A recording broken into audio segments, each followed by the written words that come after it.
Welcome to the Stop Suffering in Silence podcast with your host, Denise Walsh and Rachel Timothy. Hey, you guys. Welcome back to another episode of Stop Suffering in Silence.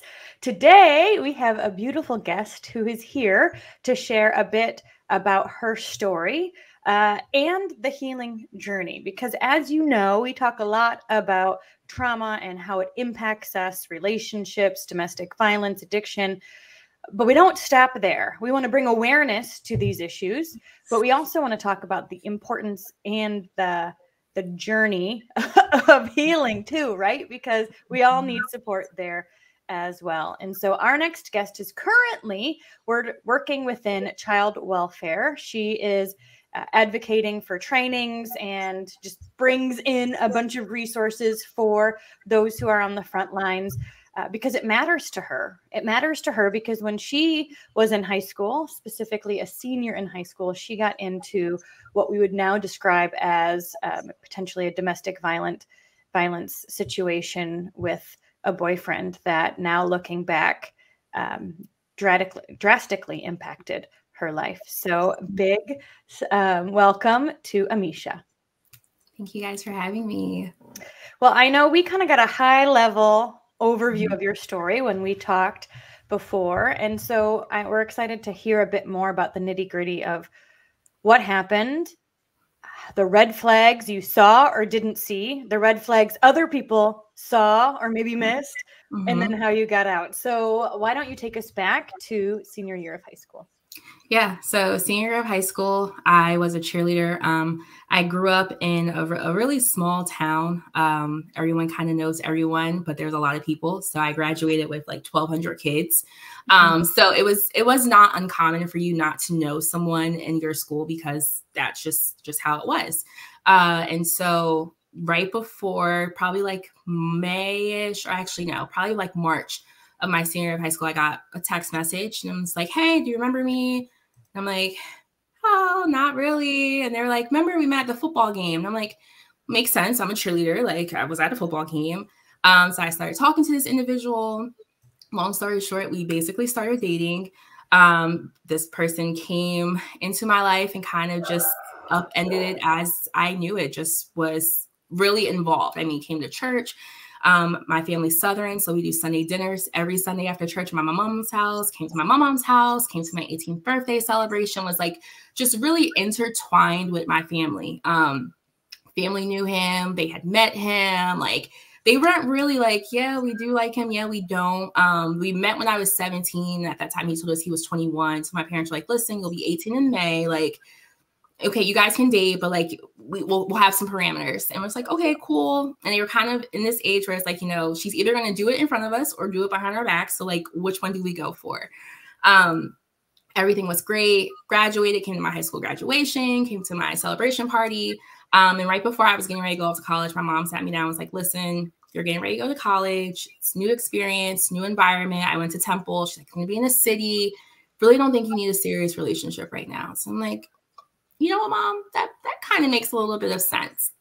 And so had a conversation with this individual, like, "Hey, maybe we should take a break." And things just quickly escalated and turned. And I mean, he was yelling at me, "How could you do this to me? All the time I've invested in you." Like just fully heartbroken that I was breaking up with him. And I remember thinking like, dude, I'm only 18. Like we're not going to get married or anything.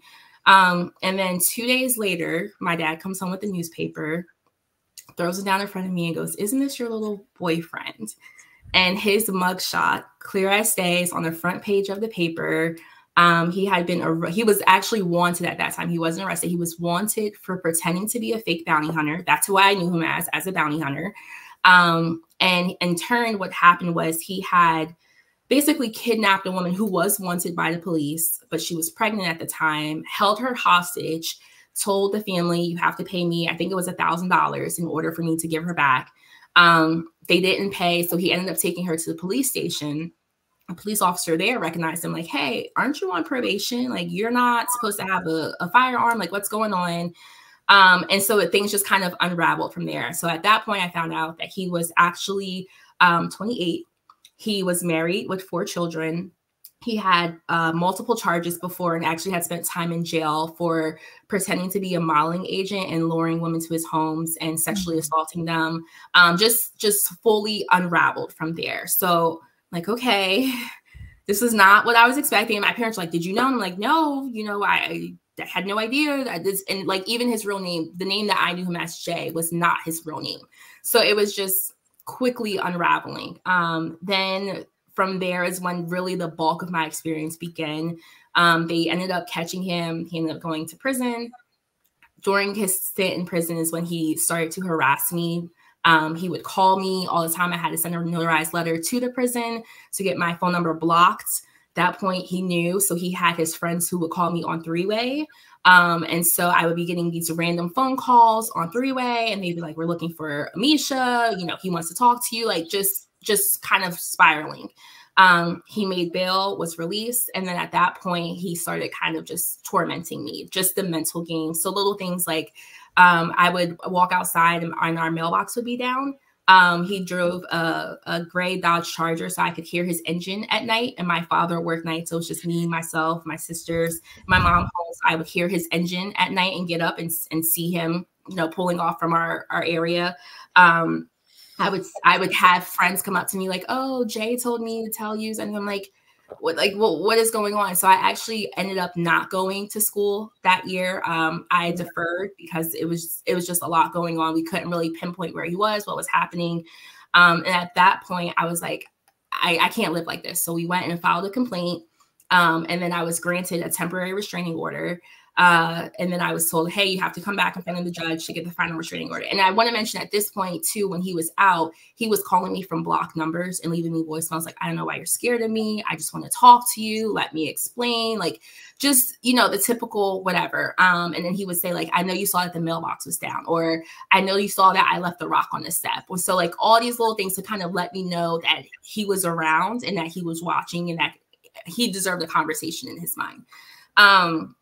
So I got the temporary restraining order. I took the voicemails with me, took everything. They were like, okay, you know, we'll grant you this. You got to come back and judge in front of the judge for the final. And then he went on the run and they could not find him to serve him. So I ended up having to go to court a total of 4 times. And on my 19th birthday, I was granted my final restraining order, which was for life, where he could not have any contact with me, everything for life. He did not show up, which I was kind of expecting at that point because, like I said, he was on the run and was wanted. And so I was like, okay, great. Moving on. I'm going to go to temple. I'm going to do all this.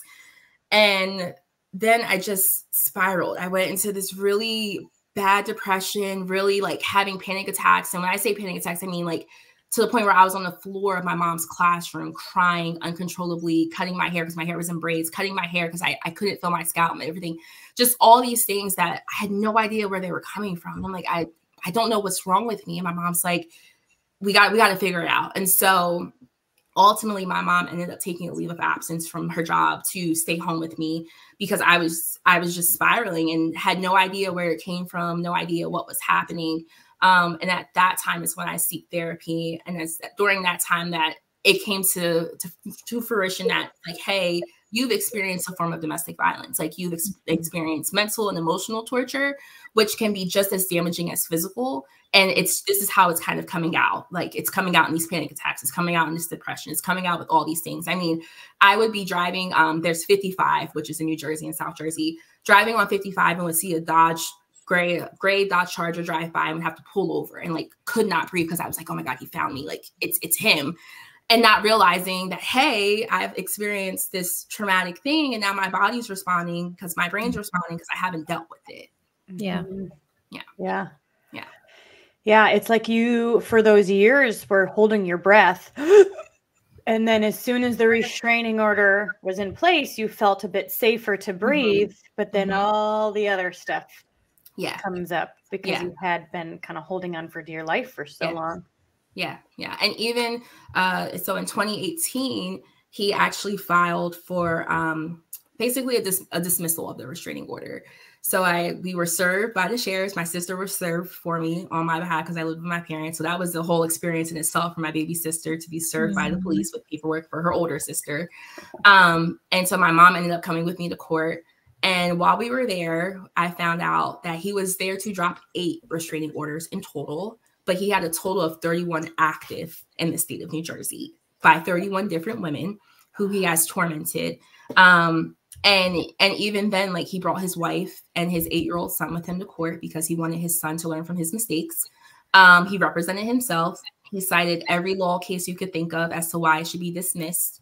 And it was just astonishing to kind of see just the narcissistic behavior and how people just get so wrapped up. And I'm so grateful for the judge that I had, because he recognized it instantly and called him out and was like, no, we're not dropping any of them. And it's important to say I was the only woman who showed up that day. Out of the 8 that was totaled, he was there to drop, I was the only one to show up. And they had on record that the other 7 had came and gotten new copies of their restraining order. So they were like, we don't know if it's that they're scared for their lives to come to see you, but like, we're not dropping any of them. Like, they're all staying active as long as they need to. And shortly after, I transitioned to Delaware and saw him at the mall. And he just followed me around Target. And that prompted me to get a Delaware restraining order. So like, to have restraining orders in multiple states. When I went to Temple, I had to bring a copy of my restraining order, give it to my RA, have security on alert. Temple's in the middle of a city. So like, hey, you know, we'll try our best to protect you, but we can't make any promises. But it's this kind of lifelong cycle. Even now, I'm going to be 30 this year. Been dealing with this since I was 17. And it's like, it's never ending. It's always something new. It's always something that you have to deal with. And so it kind of re-triggers you and puts you back in this place where it's like, I don't know where I go. Where do I go from here? Oh, for sure. And then throw in, how do you trust anybody? You know, he played the charismatic, you know, boyfriend. Now, how do you trust? Yeah. Yeah. And I tell the story often. So I met my husband on Tinder, and one of the first encounters we had, I was like, listen, I need to know everything there is to know about you. And so he was like, okay, like, he was very forthcoming. And so when we went out with my parents, my dad was like, where's your social security card? Like, I need to see your social security card. Yeah, legit. Because my parents, you know, and once again, it was something where once everything came out, my parents, my mom's a teacher, my dad worked for the state, and they were just like, we cannot believe, like, he fooled us. Like, he came to church with us. He sat down at your grandmother's house. Like, so then it was an extra layer of, where is he going to go next? Because he knew all my family. He knew where all of them lived at. He knew where we worshiped at. He knew where I gathered at. He knew what I like to do. So when it was all this tormenting going on, it wasn't just something where it's like, am I safe at home? But am I safe anywhere I go? Like, I don't know. Mm-hmm. And when you're not safe, you can't heal. You can't move past it. Yeah. Yeah.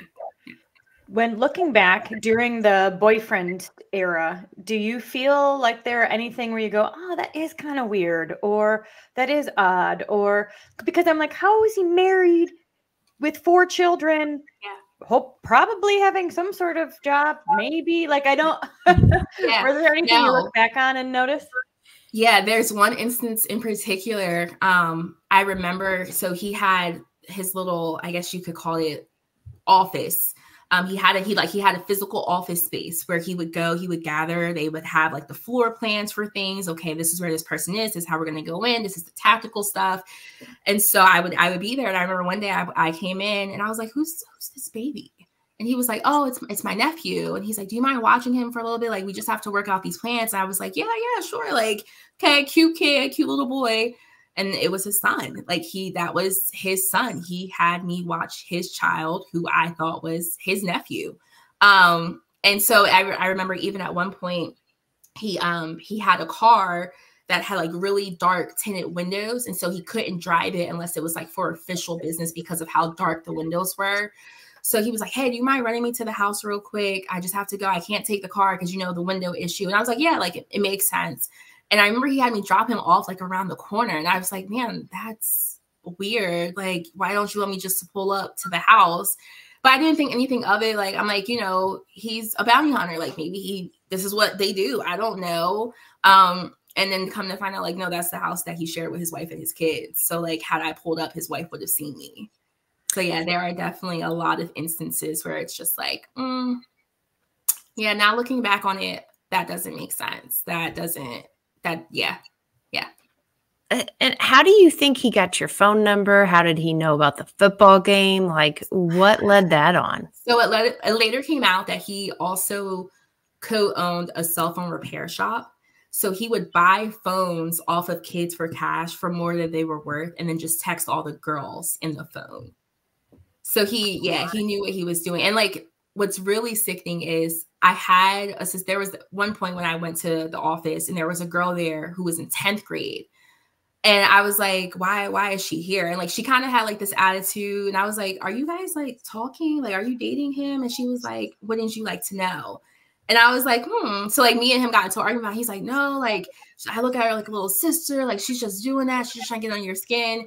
And I solely believe to this day, like he was definitely dating her in the same way that he was dating me. And she was 2 years younger than me. Mm-hmm. So I'm like, this man is like really sick. Like he really was messing with girls who were younger than me, knowing that we were like, I mean, he dropped me off at school. He would pick me up. I sang in the choir. I had cheerleading rehearsal. If my mom couldn't make it, he would be like, oh, no problem. Like, I'll pick you up. So he was very aware of how old I was.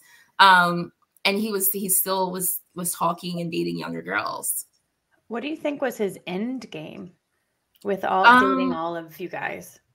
So I've gone back and forth about whether or not he would be involved in trafficking, because there are very clear indicators that like, yes, this is what this man has done before. He's posed as a modeling agent down in Atlantic City. He's posed as recently posed as a music producer, where someone called him out on Facebook, and one of my friends sent it to me and was like, hey, he's still doing it. So I don't know if it's more of a satisfaction of him like being stuck in that young mindset of like, oh, I can pull any girl I want, or if he really is just someone who just enjoys to kind of bring pain to people. Even when we went to court to drop the restraining order, like he, in his paperwork that he filed, he was like, I don't know this individual. Like, I don't know why she has a restraining order against me. And I had to tell the judge, like, I was in a full blown relationship with this man. Like, he took me to my senior prom. I have the pictures. Like, I was just not some girl that just randomly filed a restraining order. So it's always that weird dynamic where it's like, I don't really know what his end game was. I have thoughts, but like every time I go back and think about it again, it's like, it could be this, it could be that. And like I said, he's still doing it to this day. Like he's still involved in these things. So it just makes me question what kind of person he is. Oh yeah. He's super scary. That's for sure. Certainly somebody who can lie easily and manipulate the crowd. Yes. And you do that on purpose. You know, he did his homework. Yeah. But it is I think I told you guys before that, like, he's a minister, like he's an ordained minister. And like, I reached out to one of the churches, like, this man should not be ordained, let alone working in a church with kids. Like, so he very much, like, I call him a chameleon because he just fits in wherever he can. And like, he does a good job at fooling people. Wow. I would think with that many restraining orders, or any restraining order, you would not be allowed to be a minister. Yeah. Yeah, you would think. And actually he wanted to get our restraining orders dropped because he wanted to be a firefighter, and he could not be a firefighter with the restraining order. So like, once again, you go from being a minister to a firefighter. Like, it's always a different career cons type of situation with him. And so model music, like yeah, he probably didn't even want to be a firefighter. You know, he probably didn't even want to. He was probably just trying to talk to the judge into it. Yeah. I remember telling the judge, like, I watch enough Chicago Fire that, like, if I'm in a fire, don't send him. I'll be okay. Like, no, we don't need that. And so when we talk about domestic violence or different forms of abuse, there's spiritual abuse, emotional, physical. But I think one that I don't even know how to label it, so maybe you guys can help me, is that the feeling of safety. Like, when you don't feel safe, you're constantly in fight or flight mode, especially if you don't feel safe in your own home. You certainly don't feel safe to go to college. You would rather be home with your parents at least, right? But you don't feel safe at church or with your family because you feel like he could be anywhere. And he's leaving you messages saying, I was there. And he's truly tormenting your feeling of safety. And I think that is a foundational human need. Yeah. Yeah. That feeling of safety is uncomparable. It's just, like, when I say I could not sleep, like, I would hear, we had a dog, and I would hear Diva just walking and be like, what was that? Like, even just the other night, because I still deal with it. My husband told me he was working an extra shift, so I was not expecting him to be home. And so I heard someone bust through my door, and I'm like yelling at the top of my lungs with my eyes closed. And he comes and taps me, and he's like, "What's wrong?" And I'm like shaking. And he's like, who else would you think it would be? Like, I'm the only one. I'm like, my brain is just wired differently, where it's like, yeah, common sense would be the only person who'd be in my house this late would be my husband coming home from work for most people. But for me, it's like, no, he's found me. He's coming to get me. I got to start yelling and like pray for the best. So it definitely is. It's a feeling that people just really, I think, don't understand. Like, you know, it's one of those things where any little thing can make you feel unsafe, right? Like there are times when even going to like, I'll go to a bathroom in a public place and I'm like, okay, there's 4 stalls. If I go to the one closest to the exit, if someone comes in, if he comes in, I'll be able to go underneath. Like I always have an exit plan. And like, that's not normal, but that's just how I think. And it doesn't matter whether I'm in New Jersey, in Delaware, if I'm out of the country, I'm just always thinking that way because it's just a feeling of I have to be ready to go. I don't know what's going to happen next. Right. Tell me a bit about your healing journey. Once those depression, anxiety, kind of PTSD symptoms started, potentially flashbacks or at least the triggers, right? And you started going to therapy. Tell me a little bit about what was helpful about that journey. Yeah. So honestly, therapy was the place where I was kind of able to let everything come out without feeling like I was burdening someone else. Like my mom be like, you could talk to me, but it's like, she's my mom. She's going to worry. She's going to tell my dad. And then he'd get all angry. Like, oh, when I see this man, I'm going to hurt him. And it's like, no, Dad, please don't go to jail. And so therapy was kind of the place where it was all able to come out. But it wasn't until I was probably a year into therapy, and my therapist actually brought it up. She's like, you know, like when we did your intake, I asked you if you had been through anything traumatic, and you said no. And now hearing this, she was like, this is something traumatic. And she's like, do you not realize that it was traumatic? And it did not dawn on me that that was considered a traumatic. I'm like, well, he didn't physically abuse me and he didn't sexually. And she was like, no, but like you still experienced the abuse. It's still traumatic. And so it wasn't until that point that I was like, wait, maybe I did experience something that was not normal. And like, maybe I am a survivor of this. Like, maybe that makes sense. And so it took me a year of doing the work, just the foundation to even have the sense to reconcile the two and being like, no, this was a traumatic experience. I survived something. But even with that, once I got back into the dating world, it kind of just re-triggered. Like I could not trust anybody. I could not believe anything anyone said. I always had like that backstory of like, they said this, but what I really think they meant was this, this, and this. Mm-hmm. And so my therapist was like, either you're going to trust people or you're not. And it's okay not to, but then you need to be upfront and honest with people, because now you have people who are wanting to gain your trust who will never essentially be able to get it because it's not available right now. And so I had to take a step back and say, you know what, I'm not ready to date. I'm not ready to kind of be in this forefront and trust people in this same way, just because I'm just not there. I mean, even with my husband, he did not come to my house until we had been dating for like 5 months. And he would make it a point, like, why can't I pick you up? Like, I feel like your parents are going to hate me because I never pick you up. And I'm like, no, it's fine. Like, no, you don't have to pick me. You don't have to know where I live. Because it was like, hey, in case things do go left, at least I know, like, you don't know where I live. You don't know what my family looks like. You don't know anything about anybody to go out and harm people.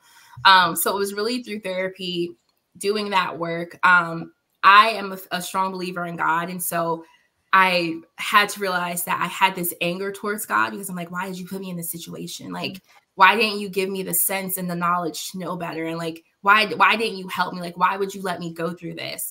And so my therapist at one point was like, it's okay to be angry, but what's not okay is to not tell him and not be able to have a conversation with him or not listen to what he's saying. She's like, you know, you've been in therapy for over a year, and every time we have these conversations, are you listening to hear back, or are you just constantly yelling? And so I really had to do a lot of work within in my spirit to be like, you know what, I'm going to let God do his thing and just kind of just see where this takes me. And now looking at the grand scheme of things, I could not do the work that I do without having that experience. And so realizing that, hey, that experience was not only for me, but really for the people that I serve and for the people that I help. And so being able to go out and do trainings and tell people like, hey, from firsthand experience, like grooming is real. Grooming is very real. And there are people out here who will fool you and you will not know any better. And so from firsthand experience, even when people talk to my mom's like, listen, I'm a teacher. Like I am taught, I take all the trainings, everything that you can think of, I'm taught to do.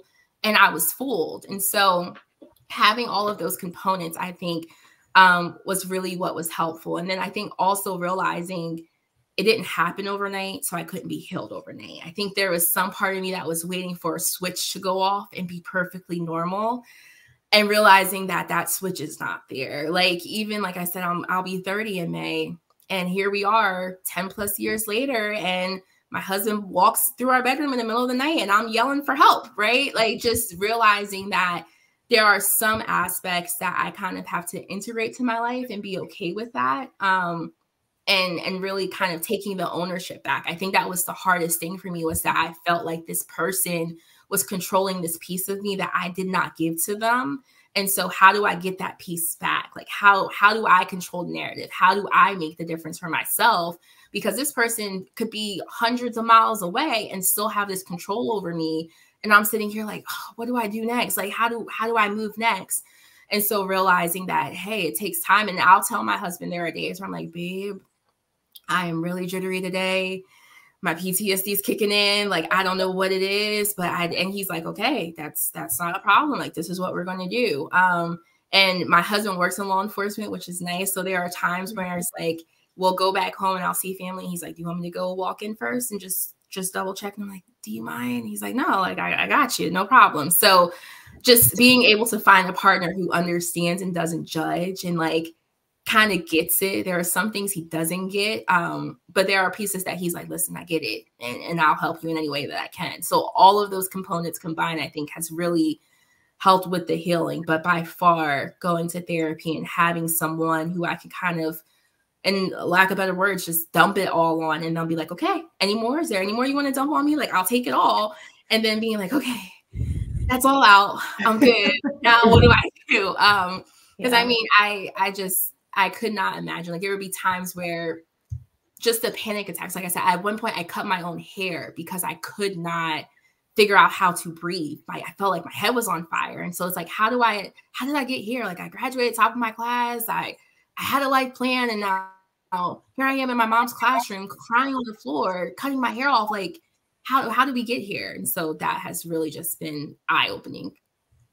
I think we need to take that whole clip and make it its own podcast. Like, Amen. Mic drop after mic drop. Yes. But the first thing that you said that I think is really powerful is like the recognition of, I experienced trauma. Mm-hmm. Because so often we just try to deal with it. And like, we're just dealing with it. We're busy dealing with it. We're busy trying to problem solve or figure things out. And we don't quite realize, like, whoa, what just happened? And so, first of all, I love your counselor and your husband.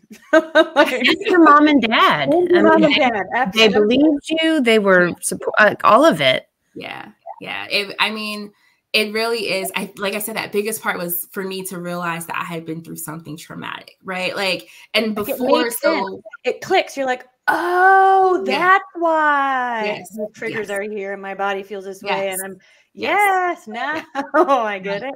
And my therapist did a great. She was like, just like everything else in life, like trauma doesn't look one way. And so she's like, I think people get fixated on, you've had to have this experience. And she was like, do you watch Law and Order? She was like, I feel like you watch too much of it because you feel like if that's not the experience you've had, then that's not real. But it's true. It's like, you know what? It was traumatic. It was traumatic. And it wasn't only traumatic for me, but it was traumatic for my family. Like I said, I have 2 younger sisters who were in middle school at the time. And so my baby sister was served with paperwork. That's traumatic, right? Mm-hmm. So like really being able to say, you know what I went through was really crappy.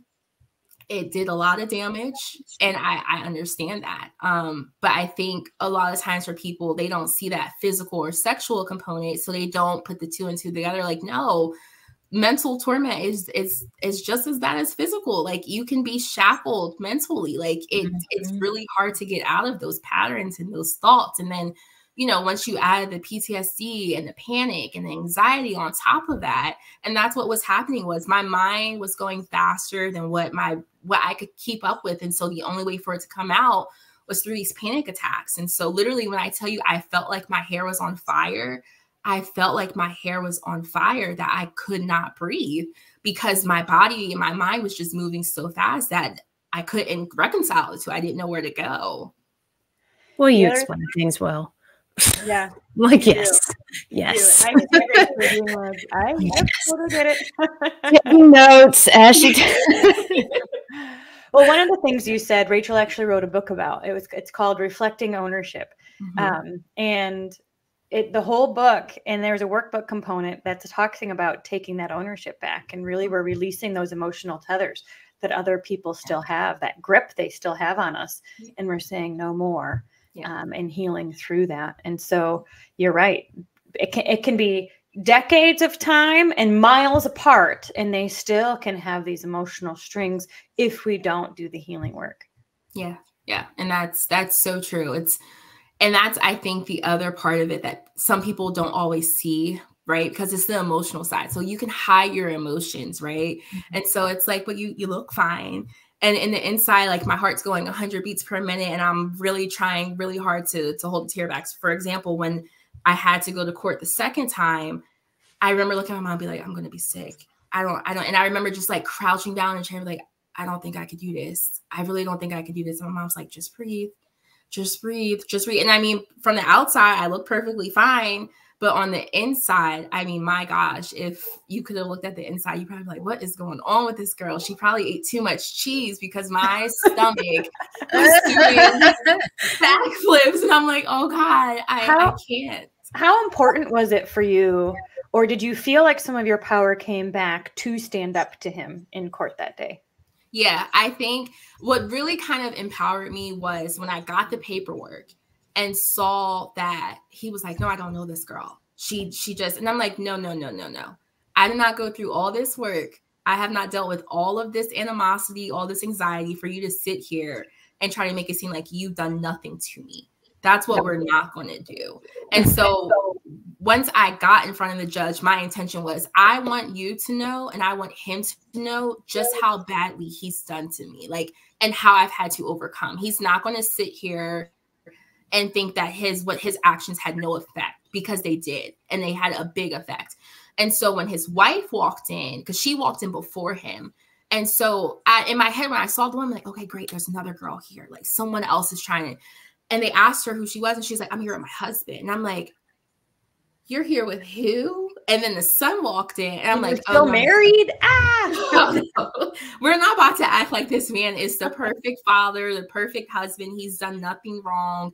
All these women are just out to get him. That's what we're not going to do. And so I remember sitting there, and when he cited every court case you could think of. He had his notes, and because of this, and the law says this, and he was just rambling, like he thought he was a lawyer. He had a briefcase. He just was rambling. And the more he rambled, the just more fire built up. And I'm like, oh no, we are going to say what we have to say. And granted, it helped that there were 4 sheriffs in the room too, where I was like, okay, I can say what I need to say. He's not going to get to me. And I told the judge, like, he's lying. He is straight up lying to you. Like, this man has done damage that, had it not been for my family, had it not been for my therapist, had it not been for God, would not be repaired. Like, I would not be who I am today. And so for him to sit up here and basically downplay everything and make it seem like it was my fault, and that's not okay. And like I said, thankfully, I had a really great judge who saw it and was like, we're not dropping any of these. Like, if you want to file again to see if someone else will drop them, but I'm not dropping him. And he actually ended up arguing with the judge, and the judge held him in contempt because he was so mouthy to him. And at that point, I was like, okay, I felt a little bit of validation. Like, you know what? This experience was very real. And someone else who has no idea what's going on also sees that my experience was very real. Wow. Yeah, there's a piece of the being believed, and then having some sort of accountability that can certainly help in the healing journey. So for the judge to say, number 1, grant you the restraining order, and number 2, keep it upheld, is validating too. Yeah. Yeah. So, and when I was able to transition to Delaware, and like I said, I saw him at our local mall, and I've told them like, hey, you know, I was not expecting to have to do this. What do I do? And they're like, oh no, just bring your jersey one. We'll get you one. Like, that's not an issue. I'm like, oh, it's that easy. Like, I don't have to go to court. You don't have to serve him. Like, we don't have to do I could just bring it and you go on. And they were like, yeah, like we have it on video. We see him. That's not an issue. We'll honor it. And so it's kind of that validation of like, okay, people believe me. People are here to protect me. Cause I think that was that other thing. And even my dad for a while had a lot of anger because he felt like he couldn't protect me. He felt like he didn't do his job as a father. I was the oldest girl, the first one to date. He felt like he failed. And so really understanding, like having that protection of like, okay, people see me, people hear me, people see him, people hear him. They understand. Okay, good. Yeah. It goes to show the importance of having the documentation because they saw him in the mall stalking you. They could pull those records. And it also feels like you really had good interactions with the police every time you called. They listened and stood up. So even if there were red flags, it seems like once the darkness came to light, everybody around you supported you being safe and healthy. Yeah. Yeah. And I remember, so thankfully one of my close friends was a police officer. So I called him. I'm like, hey, what do I do? And he's like, okay, go file a complaint. You take the complaint. That should help with the restraining order. You have the messages. But I remember when I went to our local police station to file the complaint, you know, they pull up his rap sheet and they're like, his rap sheet's 27 pages long. Like, this is the guy you were involved with? I'm like, yeah, I had no idea. And they're like, okay, we'll go ahead and get this complaint filed right away. And we'll get you the paperwork for you to take over to family court and you can get your restraining order. So it was very helpful to have interactions with people who were like, listen, we see it. So yeah, we'll help you in any way that we can. But it was also very helpful for there to be other women who were kind of involved. So even before I knew about the 31, I knew that other people had complaints, other people had filed some type of charges. And so I think it was kind of validating in knowing that, hey, I'm not the only person. And so I'm not the only one working to put a stop to it. Because I think had that experience been a little different, I might have been deterred. But knowing that, hey, no, you're not the only woman who's fighting this man. You're not the only one who's trying to put a stop to this, kind of kept me going, kept me pushing. Because like I said, they could not find him to serve him. I went to court 4 times to get my final restraining order. And they scheduled it for my 4th time was on my 19th birthday. And I remember thinking like, great, I'm going to spend my birthday in the courtroom, but then being able to go and them saying, no, he has this, he has that. We're going to go ahead and grant it. I'm like, great. Like, not the only woman. Like we're fighting this fight together, even if we don't know each other. Yeah. It goes to show how important it is, regardless of the situation, how important it is to file a complaint, to get things on record. Because number one, the police knew because of his rap sheet and what he experienced, but there was also other restraining orders and things that beefed up your case, which I think is just helpful for people to think about. Because again, we can say, oh, I'll be fine, or we can justify things or whatever, but every single piece matters. And so what you did also impacted the other girls. Yep, exactly.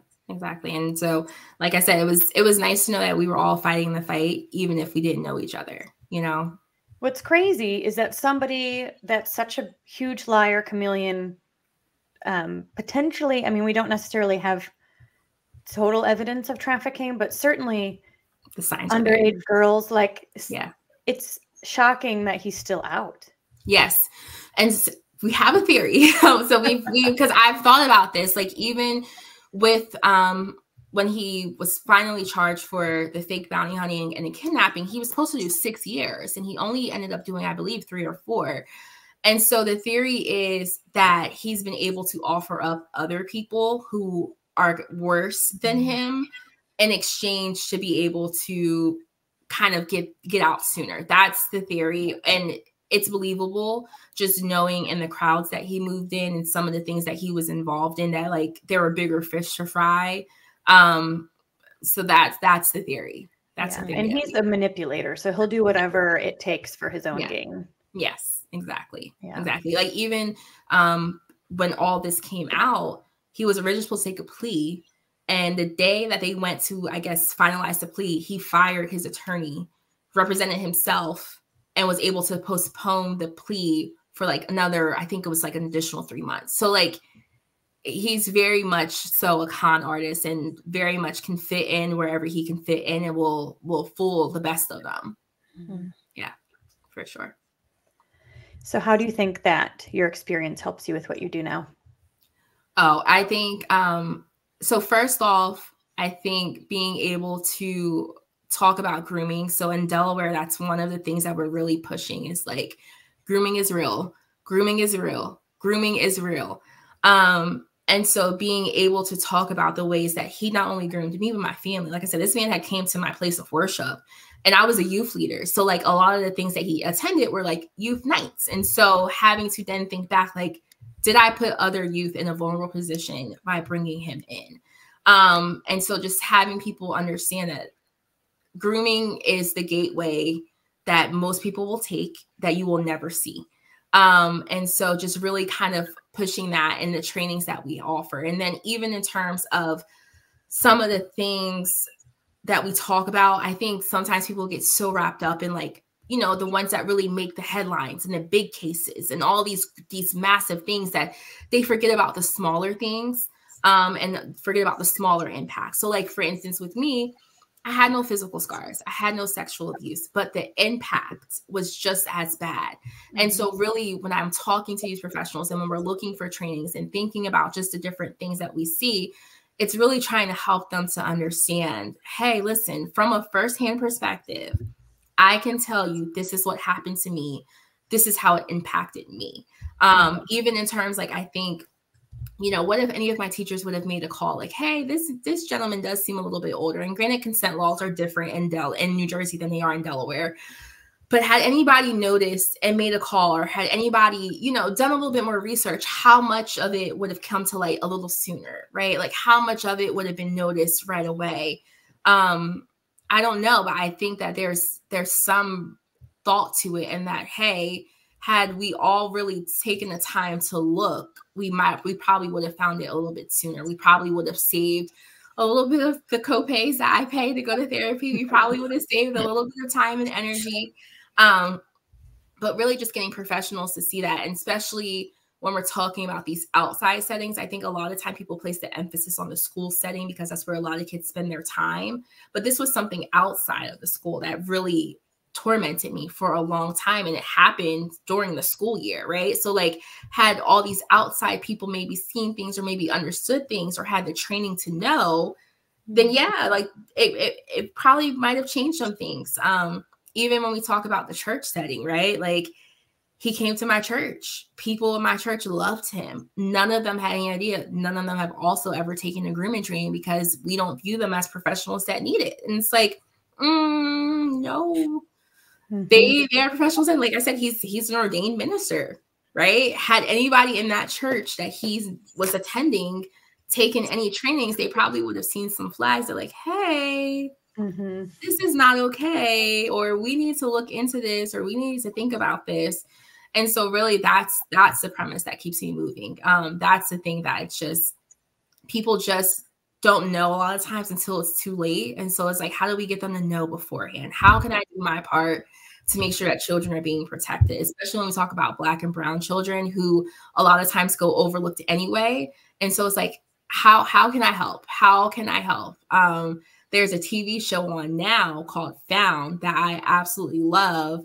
And the premise of the show is that a girl who now has a firm that helps find people who are missing, who aren't being looked for, was kidnapped herself 20 years prior, but she was kidnapped by a teacher who had groomed her, right? So like all these things that come out. And so it's like, yeah, like I tell people all the time, if I could be Gabby from that show, I would. If I could open up a firm and do it, I would, because that's very much a case of like, you take from those life experiences to make it better for the next. Well, we are going to go binge listen to that, watch that show now, definitely. But the other thing that I think you do is you remind those who are on the front line just how important their job is. Because I know for me as a mental health clinician, I had over 80 clients. I led 6 groups. You know, I saw people maybe once or twice a month, often. Like, that was kind of our consistent schedule. And although I had 80 to 100 clients at any given time, I was their only therapist. Mm-hmm. And so I could get jaded with crisis calls coming in or things happening. And I mean, community mental health is its own world. But it's really important, I think, for the frontline workers to remember just how important they are to the person at that moment. Yeah, that's for sure. Like my therapist, I was so upset when I moved to Delaware. She couldn't be my therapist anymore because I lived out of state. But she was really the lifeline for me for so long without knowing it, right? Like she would be like, you know, she would tell me all the time, just call and leave a voicemail or text me, like just kind of do some dumps if you need to. And I didn't realize how important those dumps were until I didn't have her when I was looking for a new therapist in Delaware. Like didn't realize how many triggers I had or how many things that would come up or how many emotions I would hold in waiting to see her that I had to dump, right? So like just really understanding how every component fits into your life is really important. And I think that's, you're saying what's right. It's like frontline workers oftentimes don't get the things that they deserve and don't get the recognition that they deserve. But when I say they are the ones that are saving lives, they are really the ones that are saving lives. And so just kind of keeping that in the forefront with the trainings that I do, a lot of times, you know, a lot of times we see cases where it's like, they only saw this child once in the ER, but they made that phone call, right? And it's like, yeah, you made that phone call. You only saw them once for 10 minutes, but you quite literally saved their life. Mm-hmm. And so just kind of reminding people of that and just also letting them know, like, we know you don't get paid enough. We know you don't get thanked enough. We know you don't get appreciated enough, but we really do appreciate and thank you. And we really do know that, you know, you are some of the very few people who have a better understanding of this than most people would. So yeah, just doing the part, but that's really important. So yeah, so I think what you're saying, doing the frontline stuff and then taking what I know and kind of bringing it to other groups like churches, youth organizations, private schools, because private schools run a little bit differently than public schools, but like all of the other places that you don't think is where we try to go, right? It's where we try to incorporate. So like the dance schools, no one thinks about dance schools, but it's like, no, they interact with youth and kids so much. They have them on a daily basis for hours on end. And so just thinking about that, but even the cheerleaders, right? Like I was a cheerleader. If my cheerleading coach had noticed something, who knows what would have been different. So like, just thinking about all these other populations who have all these interactions with kids, but necessarily aren't held to the same requirements or have the same ability to get the same training, making sure that we're doing our part to provide them with all of that adequate information. Amen. So you found us through the podcast, which is really fun because you're now on it, and invited us to come and speak in Delaware to frontline, I don't know who's all there, social workers and policemen and detectives and all these things. And so Rachel's going to get a chance to share her powerful story and be a part of the mission that you have. So I want to say thank you for reaching out and inviting us for that opportunity. And thank you today for sharing your story with us, because you speak it so well. And I know Rachel has said to me before, sometimes there's no words to describe how you're feeling or the experience that you've had. And I feel like today you've given survivors some words where they go, that's what it is. Rachel, is there anything you want to add before we end today? Yeah, I don't know if this is going to make sense, but I mean, so Denise, you know that I'm in a lawsuit against those who had hurt me as a child, and I'm kind of the first one that came forward.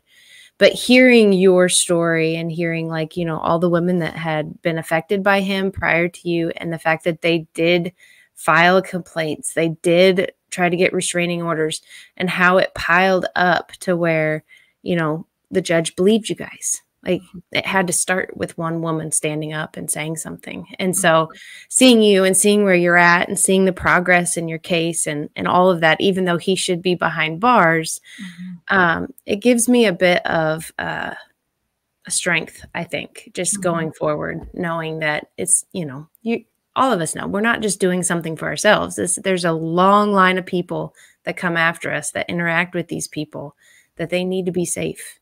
And that's why I'm doing this. And that's why you have done what you've done. So thank you for that. Your story's impacted me a lot.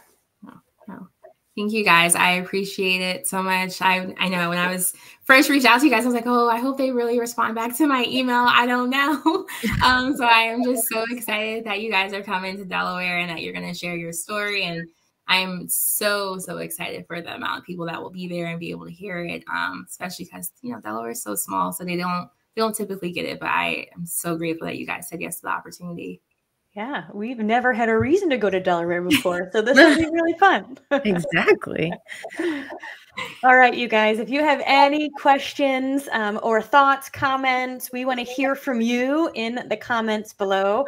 Let us know what aha moments or mic drop moments you had in this episode, or any times where you could relate, because I think this is something that it's a piece of the puzzle that we don't often talk about, but it's super important and something that more people than we know have probably experienced. So thank you for your wisdom and your courage. And my dogs, I think the full moon's out or something. They're freaking out. But thank you for being on today and sharing a piece of your story. We appreciate it, and it's helped a lot of people.